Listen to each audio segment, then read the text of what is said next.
আকাশবাণী কলকাতা। স্থানীয় সংবাদ পড়ছে ধৃতি সেন শর্মা। রাষ্ট্রপতি দ্রৌপদী মুর্মুর যৌথ অভিভাষণের মধ্যে দিয়ে সংসদের বাজেট অধিবেশন আজ শুরু হচ্ছে। লোকসভা এবং রাজ্যসভায় যৌথ অধিবেশনে রাষ্ট্রপতির অভিভাষণের পরেই পেশ করা হবে অর্থনৈতিক সমীক্ষা।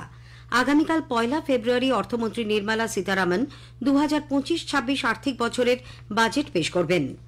আকাশবাণী আগামীকাল সংসদে অর্থমন্ত্রীর বাজেট ভাষণ সরাসরি সম্প্রচার করবে। বাজেট পেশের পর থাকবে দিল্লি থেকে বিশেষ বুলেটিন এবং আলোচনাও। এই জন্য আকাশবাণী কলকাতার সকাল 10:10, বেলা 12:30 ও 12:50 সংবাদ বুলেটিন শুধুমাত্র সঞ্চয়িতা প্রচার তরঙ্গে শোনা যাবে। বেলা 1:30 ও 1:40 খবরের সময় পরিবর্তন করা হয়েছে। পরিবর্তিত সূচি অনুযায়ী 1:30 জাতীয় সংবাদ প্রচারিত হবে বেলা 3টে গীতাঞ্জলি প্রচার তরঙ্গে। 1:40 স্থানীয় সংবাদ শোনা যাবে ওই একই প্রচার তরঙ্গে ঠিক তারপর 3:10 থেকে। এটির সময়সীমা বাড়িয়ে করা হয়েছে 10 মিনিটের। ওই দিন 5:10 খবরও হবে 10 মিনিটের, তা শোনা যাবে গীতাঞ্জলিতে। অন্যদিকে সন্ধ্যে 7:50 স্থানীয় সংবাদের সময়সীমাও বাড়িয়ে করা হয়েছে 15 মিনিট। রাত 8:10 খেলার খবর আগামীকাল বাতিল থাকছে। রাত 8:30 থেকে 9টা পর্যন্ত গীতাঞ্জলিতে প্রচারিত হবে বাজেট নিয়ে বিশেষ অনুষ্ঠান। সমাজের সর্বস্তরের মানুষ হরেক প্রত্যাশা নিয়ে তাকিয়ে থাকেন কেন্দ্রীয় বাজেটের দিকে। চাকরিজীবীরা চান আয়কর ছাড়, ব্যবসায়ীদের প্রত্যাশা কর ও শুল্ক ছাড় সহ নতুন নানান সুযোগ। আবার বৃত্তিজীবী সর্বস্তরের মানুষেরই প্রত্যাশা বাজেটে জিনিসপত্রের দাম কমিয়ে তাদের জীবনযাপনে সুরাহা করতে যেন কোনো উল্লেখযোগ্য পদক্ষেপ করা হয়। আমাদের প্রতিনিধিরা সেরকমই সমাজের বিভিন্ন স্তরের মানুষের সঙ্গে কথা বলে বাজেট সম্পর্কে তাদের প্রত্যাশার কথা শুনেছেন। আমার নাম প্রসেনজিৎ মিত্র।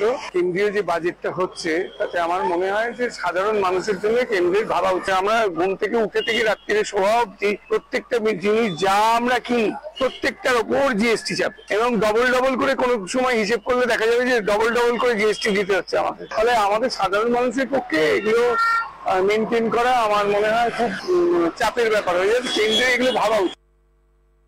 কলকাতা হাইকোর্ট অবসরের 5 বছর পরেও পদে থেকে যাওয়া পশ্চিমবঙ্গ মেডিকেল কাউন্সিলের রেজিস্ট্রার মানুষ চক্রবর্তীকে সরিয়ে দিয়েছে।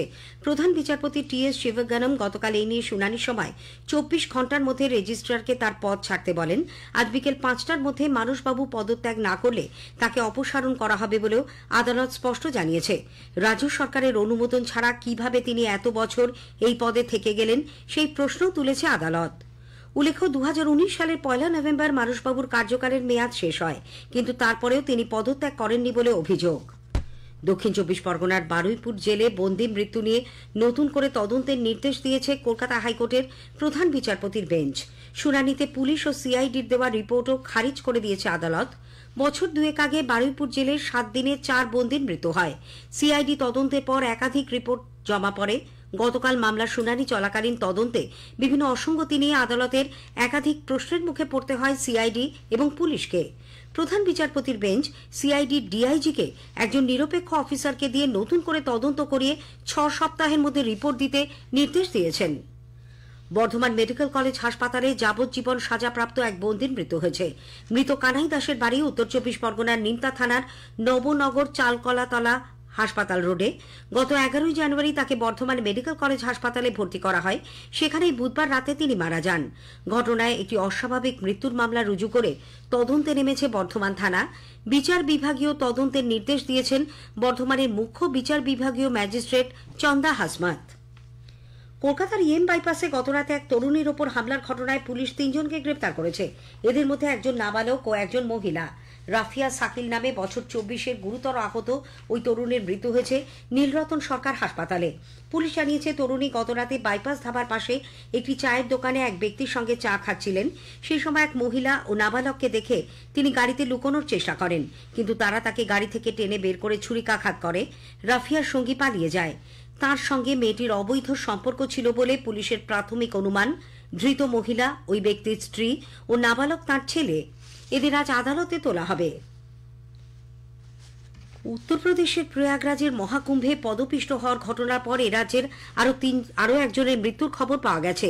এ নিয়ে এই ঘটনায় মোট 3 জনের মৃত্যু হল। বিনোদ রুইদাস নামে বছর 42-এর ওই ব্যক্তি পশ্চিম বর্ধমানের জামুরিয়ার কেন্দার বাসিন্দা।